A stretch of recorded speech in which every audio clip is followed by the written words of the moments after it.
Jumpa lagi rekan belajar sekalian di mata kuliah teori pembangunan. Ya, pada kesempatan kali ini ya, kita akan membicarakan satu tokoh lagi. Satu tokoh ini akan kita bicarakan. Dia adalah seorang yang berasal dari eh, Jerman ya.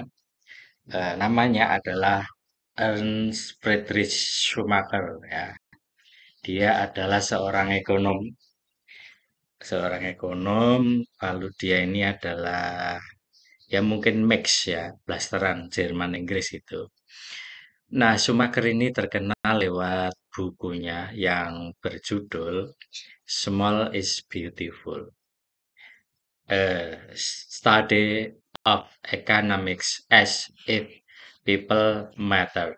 Nah, yang publish pada tahun 1973. Nah, Schumacher ini dalam karyanya itu mengkritik dengan amat keras ya. Yang dikritik adalah model pembangunan konvensional yang itu hanya berfokus melulu pada ekonomi yang sifatnya berskala besar ya. Jadi Schumacher mengkritik keras model pembangunan konvensional yang fokusnya pada skala besar, yang fokusnya pada industrialisasi masif ya, yang fokusnya pada pertumbuhan membabi buta ya, pertumbuhan tanpa batas itu dikritik dengan keras oleh Schumacher ini. Nah, sehingga Schumacher ini sebenarnya adalah seorang ekonom, tetapi ekonom yang dengan tanda kutip seorang ekonom yang tidak setuju, tidak sepakat dengan pembangunan model konvensional yang selama ini hanya fokusnya itu pada hal-hal yang sifatnya berskala besar, industrialisasi yang masif, dan pertumbuhan tanpa batas. Nah, dari karyanya itu bisa kita lihat ya, apa gagasan inti ya. Gagasan inti dari Schumacher itu menyatakan bahwa pembangunan itu seharusnya berpusat pada manusia. Jadi human centered development. Nah, itu yang digagas oleh Schumacher. Jadi inti gagasannya adalah pembangunan itu seharusnya berpusat pada manusia. Nah, karena berpusat pada manusia, gunakan teknologi yang sederhana, teknologi yang berkelanjutan, dan disesuaikan dengan kebutuhan lokal. Jadi, eh, model pembangunan konvensional selama ini yang fokusnya hanya hal-hal yang sifatnya apa eh, industrialisasi masif, hal-hal yang berskala luas, hal-hal yang bersifat pertumbuhan tanpa batas, atau dengan kata lain hal-hal yang sebenarnya mendegradasikan manusia, hal-hal yang tidak manusiawi. Ini ditolak dengan keras oleh apa gagasan Schumacher itu. Jadi inti gagasannya itu pembangunan seharusnya ya berpusat pada manusia. Nah, pembangunan yang berpusat pada manusia itu indikatornya bisa dilihat jika pembangunan itu menggunakan teknologi sederhana. Pembangunan itu sustainable, berkelanjutan. Pembangunan itu disesuaikan dengan kebutuhan lokal. Jadi tidak bombastis, orientasi ke internasional, lalu skalanya itu luas, kemudian industrinya harus teknologi yang luar biasa gitu. Bukan yang seperti itu. Karena hal-hal yang sifatnya berskala luas, masif, kemudian apa itu tanpa batas itu sebenarnya mendegradasikan manusia atau mendehumanisasi ya kira-kira seperti itu ya yang dimaksud oleh Schumacher dengan small is beautiful, kecil itu indah ya. Nah, konsep dasar pembangunan menurut Schumacher ini kan tadi dikatakan apa, small is beautiful. Jadi kecil itu indah. Nah, sehingga dengan title atau judul kecil itu indah, maka menurut Schumacher, konsep dasar pembangunan itu haruslah apa yang bersifat kecil, lokal, sederhana, terus berkelanjutan. Jadi Schumacher itu berpendapat ya bahwa pembangunan yang baik, yang ideal ya, itu adalah pembangunan yang kecil ya, yang enggak apa kalau dalam bahasa Jawa itu ndaki-ndaki gitu ya. Apa melangit gitu. Ya udahlah yang kecil ya, yang simpel, yang sederhana, yang tepat guna ya. Sifatnya itu lokal, lokal banget gitu. Terus dan ini harus sustainable, berkelanjutan. Mohon maaf ada yang batuk di sini ya. Jadi mungkin ada masuk suara. Nah, lalu konsep dasar pembangunan yang lain adalah misalnya adalah bahwa menurut Schumacher skala besar itu seringkali akan mengabaikan kebutuhan manusia ya. Jadi kalau skalanya amat besar itu akan seringkali mengabaikan kebutuhan manusia. Jadi manusianya itu terabaikan ya, di nomor sekian kan gitu. Lalu yang kedua, kecenderungannya kalau sesuatu itu bersifat apa melampaui batas itu merusak lingkungan. Jadi karena skalanya besar, istilah dia akan mengabaikan kebutuhan manusia dan dia pasti akan merusak lingkungan. Dan yang ketiga dia akan memperparah gap, kesenjangan, ketimpangan. Nah, dengan kata lain, kalau sesuatu sifatnya skalanya itu sangat besar, itu juga bisa menciptakan ketidakadilan.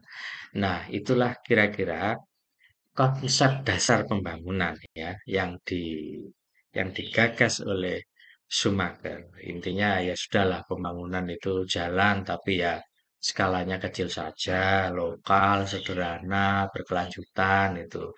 Terus kenapa sih itu harus kita kita tekankan ya karena kalau pembangunan itu fokusnya pada hal-hal yang skalanya itu luas, itu biasanya kebutuhan manusia itu terabaikan. Tidak manusiawi. Terus ada kecenderungan itu ngerusak lingkungan, lalu menciptakan ketidakadilan karena pasti ada ketimpangan. Kalau skalanya luas, makin parah itu ketimpangan itu ya. Antara yang besar dengan yang kecil, yang tinggi dengan yang rendah, yang kakap dengan yang teri. Makin lama makin jauh. Yang kaya makin kaya, yang miskin ya begitu-begitu aja gitu ya. Nah, supaya itu terjadi, bukan pembangunan yang fokusnya itu berskala luas, maka gunakanlah ini apa eh, teknologi tepat guna ya. Jadi konsep dasar pembangunan itu tidak harus apa yang besar-besar. Small is beautiful. Gunakan teknologi tepat guna. Nah, konsep dasar pembangunan yang mengacu pada teknologi tepat guna itu kenapa itu sangat disarankan oleh Schumacher? Ya karena teknologi itu harus mudah dimengerti, harus mudah diaplikasikan, harus mudah ya intinya dioperasionalisasikan gitu ya. Jadi Schumacher berpendapat bahwa teknologi itu harus mudah digunakan, terjangkau, dan sesuai dengan kondisi sosial lingkungan masyarakat lokal tersebut. Bukan teknologi yang ndaki-ndaki, yang canggih itu bukan. Yang sangat mahal tidak terjangkau itu bukan ya. Lalu teknologi yang itu apa itu skalanya itu menginternasional gitu. Sehingga kalau orang lokal itu silau gitu, seolah sesuatu yang ada jarak gitu, yang jauh, yang tidak bisa diakses itu. Bukan seperti itu. Itu bukan konsep dasar pembangunan. Konsep dasar pembangunan itu ya teknologi tepat guna. Nah, teknologi tepat guna itu artinya ya teknologi yang mudah digunakan oleh si masyarakat itu yang terjangkau, artinya masyarakat itu mampu membeli, menyewa, memiliki itu mampu. Lalu teknologi itu sesuai dengan kondisi sosial lingkungan masyarakat. Eh, kalau masyarakat levelnya itu masih apa itu sederhana, masih belum berpengetahuan tinggi, ya sudah itu di field of reference-nya itu disamakan ya sehingga eh, kalau kondisi sosial dan lingkungan masyarakat lokal itu grade-nya ada di misalnya di C ya teknologi C yang diaplikasikan kalau grade-nya masih di D ya teknologi yang grade-nya D yang di jangan masyarakat grade-nya di D lalu diberikan teknologi yang sifatnya A high tech itu tidak tepat guna kata si Schumacher. Kenapa? Karena yang dibutuhkan oleh masyarakat lokal yang sesuai dengan kondisi mereka, sesuai dengan lingkungan mereka, itu bukan harus teknologi yang canggih, bukan harus teknologi yang mahal, dan teknologi yang tidak bisa dijangkau oleh mereka. Bukan, tetapi gunakanlah teknologi yang bisa dengan mudah digunakan. Teknologi yang bisa dijangkau oleh mereka, teknologi yang sesuai dengan kondisi sosial mereka, teknologi yang sesuai dengan lingkungan mereka. Dan kalau memang itu sifatnya masih lokalistik, ya biarkan saja itu sesuatu yang lokal.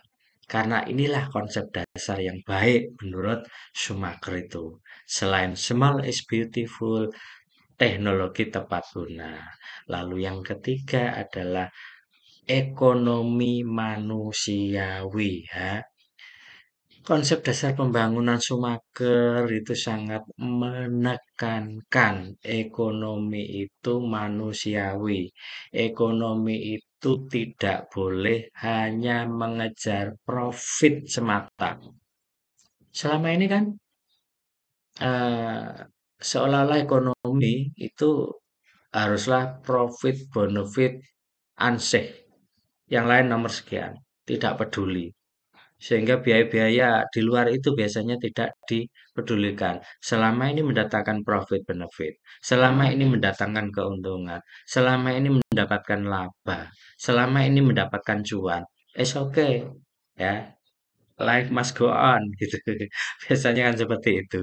Nah, itu sama sekali tidak manusiawi. Karena ekonomi bukan melulu soal keuntungan, bukan melulu soal laba, profit, benefit, bukan. Jadi konsep dasar pembangunan menurut Schumacher, ekonomi manusiawi, bahwa ekonomi tidak boleh hanya mengejar laba, tapi juga harus mempertimbangkan kesejahteraan manusia, mempertimbangkan relasi sosial, hubungan sosial, mempertimbangkan alam ya. Nah, dalam soal ekonomi yang apa mengabaikan kesejahteraan manusia, lalu mengabaikan hubungan sosial, juga mengabaikan tentang alam. Ekonomi semacam inilah ya dianggap ekonomi yang tidak manusiawi ya, tidak ramah sosial dan tidak sosialistis ya. Kita tahu beberapa contoh bisa kita sebut misalnya salah satu negara di dunia, sebut saja Bhutan ya. Di Bhutan itu manusia itu sangat sangat apa bahagia. Jadi indeks kebahagiaan tertinggi itu ada di Bhutan. Padahal kalau ditilik dari apa ekonominya, mereka sebenarnya kategorinya adalah negara apa dunia ketiga, negara berkembang. negara periferi. Tapi mereka punya indeks kebahagiaan tertinggi di dunia. Happy mereka itu. Artinya, masyarakat Buddha itu adalah apa indikator ya, bukti ya pada kita bahwa sebenarnya hidup itu bukan soal melulu mengejar laba, mengejar keuntungan. Pun demikian juga ekonomi. Ekonomi tidak semata-mata profit benefit. Kalau dalam apa kultur Jawa itu ada sering disebut eh, rugi satak badi sana.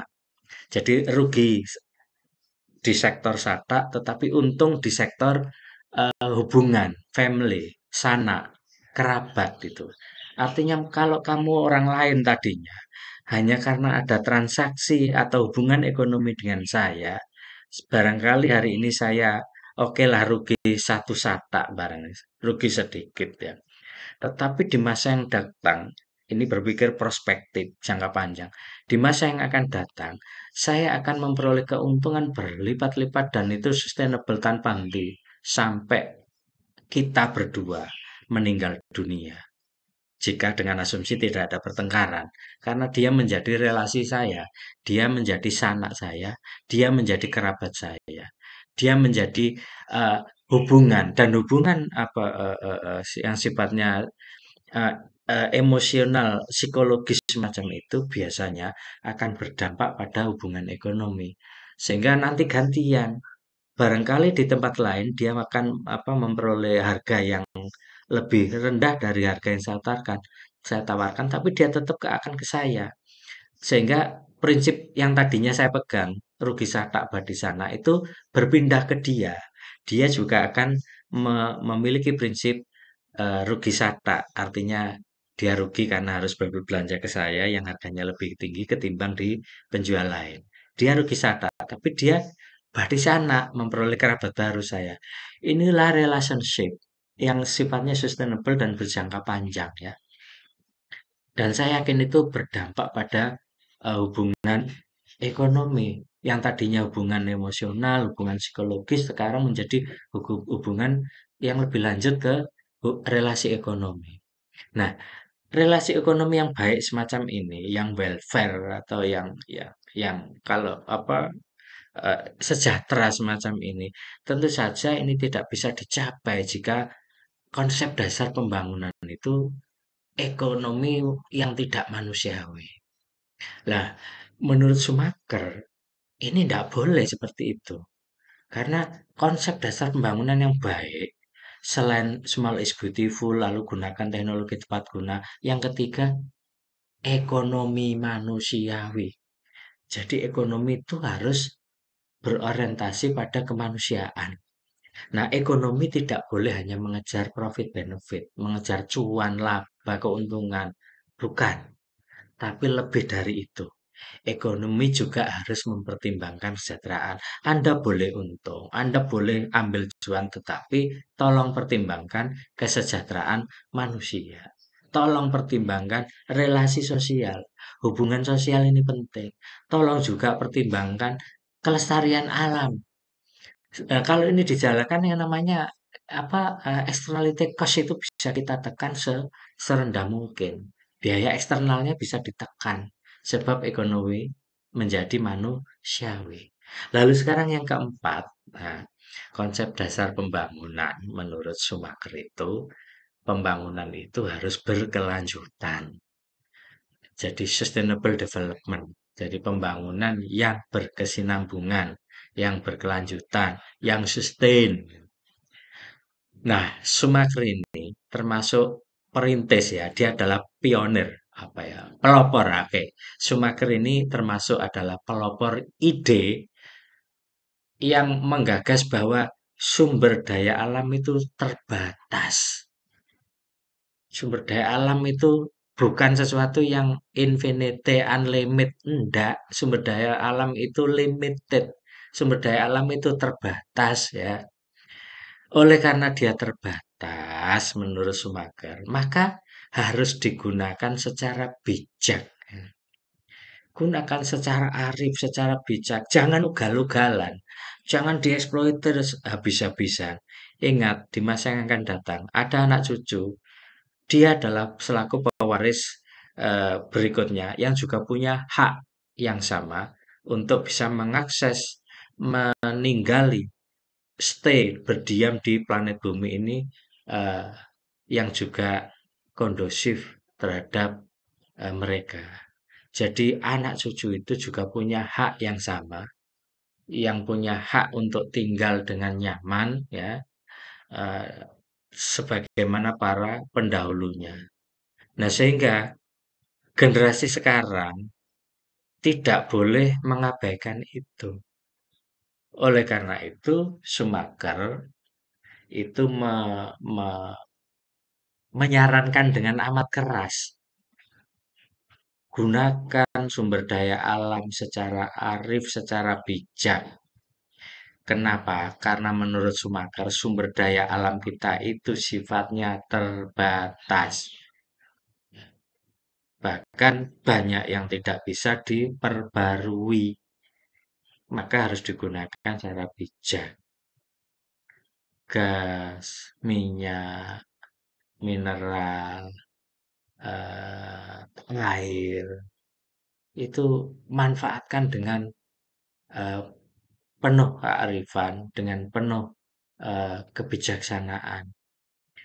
Nah, jika pembangunan itu konsep dasarnya adalah sustainable atau pembangunan berkelanjutan, maka generasi yang akan datang setelah kita itu mereka juga akan bisa menikmati tinggal di planet bumi dengan sehat, dengan aman, dengan nyaman, sebagaimana generasi sebelumnya, yakni kita.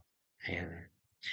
Lalu menurut Schumacher, eh, dia menyatakan mengutamakan kualitas hidup daripada sekedar pertumbuhan ekonomi, ya. Jadi life quality itu the first ya, the first ya. Mengutamakan, mendahulukan kualitas hidup daripada sekedar mengejar pertumbuhan ekonomi.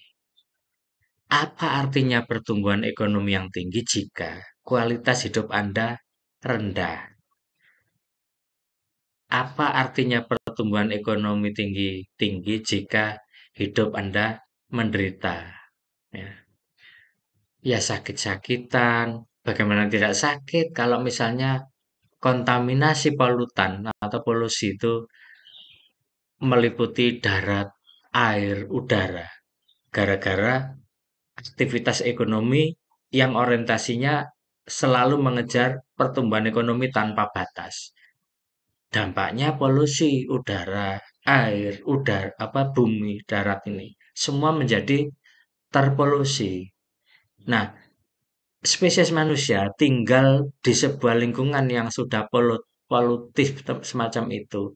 Airnya, daratnya, udaranya. Apakah bisa sehat? Saya kira tidak. Sehingga pertanyaan tadi sangat relevan. Buat apa pertumbuhan ekonomi jika kualitas hidup, terutama kesehatan Anda, tidak bagus? Anda sakit-sakitan. Secara ekonomi tumbuh kaya, tapi Anda sakit. Buat apa? Hmm? Buat apa? Buat apa pertumbuhan ekonomi kalau Anda tidak bahagia? Bagaimana bisa bahagia kalau Anda sakit-sakitan? Ya? Buat apa pertumbuhan ekonomi jika Anda tidak punya relasi sosial? Artinya hubungan sosial tidak terbangun dengan baik selayaknya manusia yang fitrahnya adalah makhluk sosial. Buat apa? Nah, sehingga begini, Schumacher itu meminta kita, please deh, utamakan kualitas hidup daripada sekedar pertumbuhan ekonomi. Schumacher sama sekali tidak mengajak kita melarat, tidak. Dia menginginkan aktivitas ekonomi boleh, pertumbuhan ekonomi boleh, tetapi tolong pertumbuhan ekonomi ini jangan dijadikan satu-satunya hal yang utama dalam hidup. please jangan. Ada hal yang lebih utama yang lain. Apa? Ya hidupmu itu, hidup kita, kualitas hidup kita. Nah, kalau kita menseimbangkan antara kualitas hidup dengan kegiatan ekonomi, maka kita akan punya kesadaran bahwa oh ternyata kualitas hidup itu lebih penting ketimbang pertumbuhan ekonomi. Ya sudah, berarti kalau begitu mulai sekarang setiap aktivitas ekonomi harus kita orientasikan selain pertumbuhan ekonomi juga meningkatkan kualitas hidup. Kira-kira semacam itu yang diminta oleh Schumacher melalui konsep dasar pembangunan. Nah, sehingga sekarang kita memahami, oh ternyata di dalam bukunya Small is Beautiful, karya Schumacher itu dia mensondengkan gagasan eh, salah satunya adalah mengenai konsep dasar pembangunan. Bahwa konsep dasar pembangunan itu haruslah apa yang bisa dijangkau, yang kecil, yang lokal. Nah, intinya small is beautiful. Satu itu. Lalu kemudian konsep dasar bangunan itu haruslah menggunakan teknologi yang tepat guna. Yang dua. Yang ketiga, konsep dasar bangunan itu haruslah ekonomi itu yang manusiawi. Dan yang keempat, konsep dasar pembangunan itu haruslah pembangunan yang berkelanjutan. Ya, yang mengingat bahwa sumber daya alam itu terbatas, yang mengingat bahwa hidup itu kualitas lebih penting ketimbang sekedar melulu pertumbuhan ekonomi.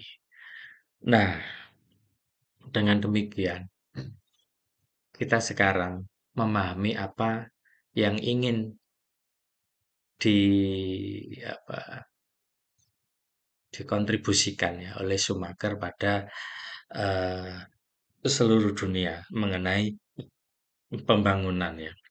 Nah, kita bicara mengenai kenapa sih Schumacher itu kok ini analisis ya, kok memberikan judul kecil itu indah. Emangnya kecil itu kenapa kok indah gitu ya? Kira-kira seperti itu ya. Jadi, mengapa kecil itu kok indah? Nah, begini, menurut Schumacher, sesuatu yang sifatnya skala besar itu biasanya itu terlalu berbelit-belit, ribet, apa ya bahasanya, terlalu birokratis. Urusannya terlalu birokratis. Semuanya harus ada prosedurnya, ada ininya, apa, tata tertibnya, ada SOP-nya, ada administrasinya. Walah ini tidak manusiawi ini, ya. Ini tidak manusiawi, ya. Nah, biasanya hal-hal yang begini itu diidap. Ibarat ini adalah simptom penyakit. Oke, bukan si penyakit ya. Ibarat ini penyakit, ya. Maka ini diidap oleh industri yang sifatnya atau kegiatan ekonomi yang sifatnya skala besar. Sesuatu yang berskala besar itu biasanya menurut Schumacher itu birokratis. Nah, kalau udah birokratis berarti dia tidak manusiawi. Nah, skala besar itu tidak manusiawi karena manusia menjadi hanya dianggap sebagai faktor dari sekian banyak faktor, manusia itu hanya dianggap sebagai faktor kecil. Ibarat mesin besar, dia itu hanyalah sebagai skrup kecil ya. Skrup kecil dalam sebuah mesin besar yang namanya pembangunan. Nah, skala besar yang semacam itu yang menganggap manusia hanya sebagai faktor yang kecil, maka itu tidak manusiawi. Jadi sudah birokratis, tidak manusiawi. Terus sesuatu yang skala besar itu biasanya merusak lingkungan, merusak lingkungan. Itu sehingga mengapa Schumacher itu selalu menyatakan sekecil itu indah, small is beautiful. Nah, lalu alasan yang lain adalah kalau tadi skala besar, bahwa skala kecil itu sifatnya lebih amat ini personal, lebih pribadi gitu ya. Jadi sesuatu yang sifatnya dekat gitu, secara baik secara emosional maupun secara psikologis. Kalau hal itu sifatnya kecil, itu tidak berjarak dengan kita. Sehingga dia cacat sedikit, kita itu merasa sayang, menyayangi, eman gitu ya. Lebih personal. Nah, sesuatu yang kecil itu biasanya mengundang partisipasi. Sesuatu yang kecil itu bersifat partisipatif. Oh, kenapa? Karena semua orang itu bisa mengakses, bisa mengakses. Coba kita amati di dalam keluarga kita ya, dalam keseharian itu, kita punya sesuatu gitu ya. Lalu lingkungan masyarakat itu mendengarnya, dia akan datang, penasaran datang, ingin tahu ada apa ini ya. Nah, itu partisipatif ya. Jadi karena sifatnya apa personal, skalanya kecil, sifatnya itu personal, tidak ada jarak. Sehingga ini mengundang partisipasi dari sekitar kita. Karena skalanya kecil. Kalau skalanya besar, itu biasanya tadi karena birokratif, ya, terlalu birokrasi, orang enggan untuk mengaksesnya. Nah, ya. Nah, sehingga ya sudah skala kecil saja karena lebih personal. Skala kecil saja karena lebih partisipatif. Dan sesuatu yang skala kecil itu biasanya menjaga keseimbangan alam. Jadi kalau misalnya dapur kita itu ternyata berlebihan ya membuang polusi ke selokan, itu tetangga itu tahu loh. Nah, akhirnya ada partisipasi. Mbak Yu, memangnya Anda memasak apa saja? Kok anu apa?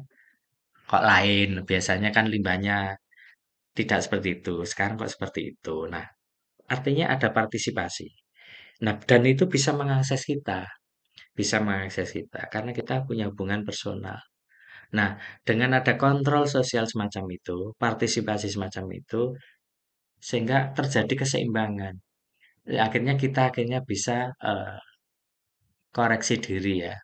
Kita bisa menyadari sejak dini ya jauh-jauh hari bahwa oh iya ini ternyata kok limbahnya seperti ini ya. Kata tetangga kok anu agak mengganggu, kurang kurang elok itu. Nah, akhirnya kita mengerem semacam itu. Inilah yang disebut dengan menjaga keseimbangan alam. Dan itu bisa dimungkinkan jika skalanya kecil. Nah, sehingga mengapa Schumacher itu mengusung small is beautiful. Kecil itu indah. Nah, sekarang kita coba lihat contoh penerapan.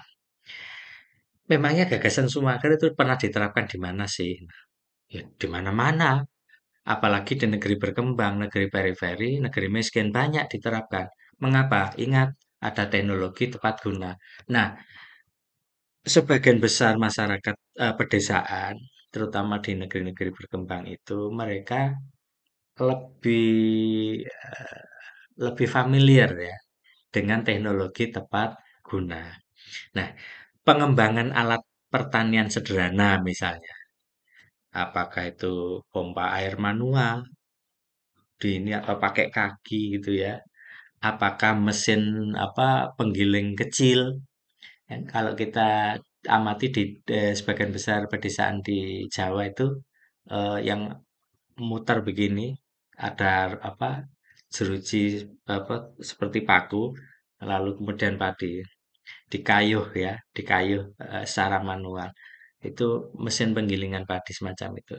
Dan ini sebagian besar di desa Asia, di Afrika itu terjadi loh ya. Pengembangan alat pertanian sederhana.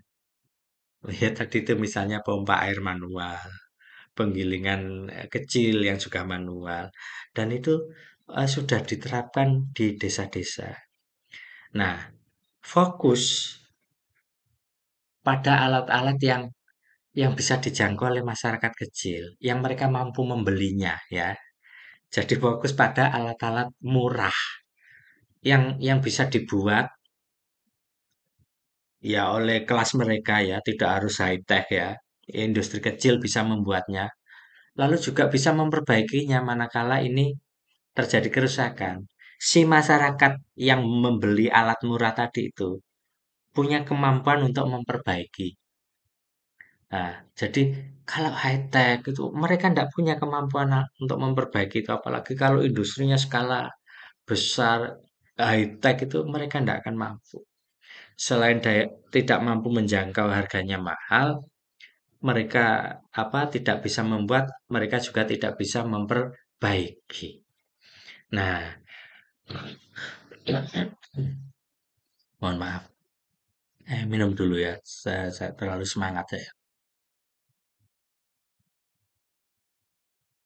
Nah, sekarang saya akan lanjutkan small is beautiful-nya Schumacher itu diterapkan di mana lagi. Kalau tadi kan diterapkan pada penggunaan teknologi tepat guna. Sekarang eh, program ekonomi mikro. Nah, small is beautiful itu diterapkan pada desa-desa, bukan hanya desa sebenarnya, dimanapun yang ada program ekonomi mikro. Ya, eh, di mana ya? Gini, saya mengambil contoh Bangladesh saja ya. Seorang tokoh yang namanya Muhammad Yunus. Nah, ini tokoh yang sangat terkenal karena dia itu menggagas tentang lingkaran setan kemiskinan tuh. Yang kapan-kapan kita apa? Kita bahas itu ya. Nah, di Bangladesh itu yang ada yang namanya adalah Grameen Bank. Grameen Bank, jadi bank namanya Grameen di Bangladesh. Itu digagas oleh tokoh yang saya sebut tadi, Muhammad Yunus ya, yang menemukan lingkaran setan kemiskinan. Nah, Grameen Bank di Bangladesh ini mencerminkan apa yang digagas, spirit apa yang digagas oleh Schumacher. Jadi misalnya begini, saya pinjam besar-besar, kalau ternyata skala aktivitas ekonomimu mikro gitu. Kalau aktivitas ekonomimu itu hanya industri rumahan gitu, buat apa pinjam besar-besar ya gitu. Berarti bukan sesuatu yang besar itu yang bagus, justru yang kecil lah yang bagus. Pinjam saja yang kecil. Untuk apa? Ya untuk usaha kecil. Nah, usaha kecil itu biasanya tumbuh di komunitas-komunitas kecil juga itu. Dalam satu RW, oh ada ibu rumah tangga yang memproduksi misalnya eh, kerupuk, dari kerupuk mentah menjadikan kerupuk goreng. Nah, satu orang menciptakan itu di komunitas RT RW itu. Tetapi dia tidak punya modal. Oke, ada Grameen Bank ini. Pinjem, pinjemnya tidak banyak-banyak. Pinjaman itu cukup kecil saja. Kenapa? Ya karena untuk usaha yang skalanya amat kecil dan itu terbatas, usaha yang berbasis komunitas. Nah, ini kan indah ini. Artinya ekonomi jalan, kerusakan lingkungan dihindari, bisa diakses oleh masyarakat ya. Terus ini partisipatif, lalu sesuatu yang sifatnya terjangkau. Nah, kemudian apa ya, di mana lagi tadi Bangladesh. Oke, saya akan memberikan percontohan di mana small is beautiful-nya Schumacher ini diterapkan. Small is beautiful diterapkan pada energi terbarukan skala kecil. Misalnya begini, penggunaan panel surya kecil, nggak usah besar-besar, kecil saja. Karena yang dibutuhkan hanya untuk penerangan di sebuah unit usaha yang juga kecil ini. Terus kemudian energi terbarukan angin. Oke, penggunaan kincir angin. Jadi membuat kincir angin di desa. Atau bahkan karena di setiap rumah tangga di pedesaan itu punya ternak dan kotoran ternaknya itu bisa dijadikan biogas. Jadi penggunaan biogas. Penggunaan panel solar atau surya kecil, kincir angin kecil, biogas rumah tangga. Ini kan sebenarnya penggunaan energi yang terbarukan yang skalanya kecil.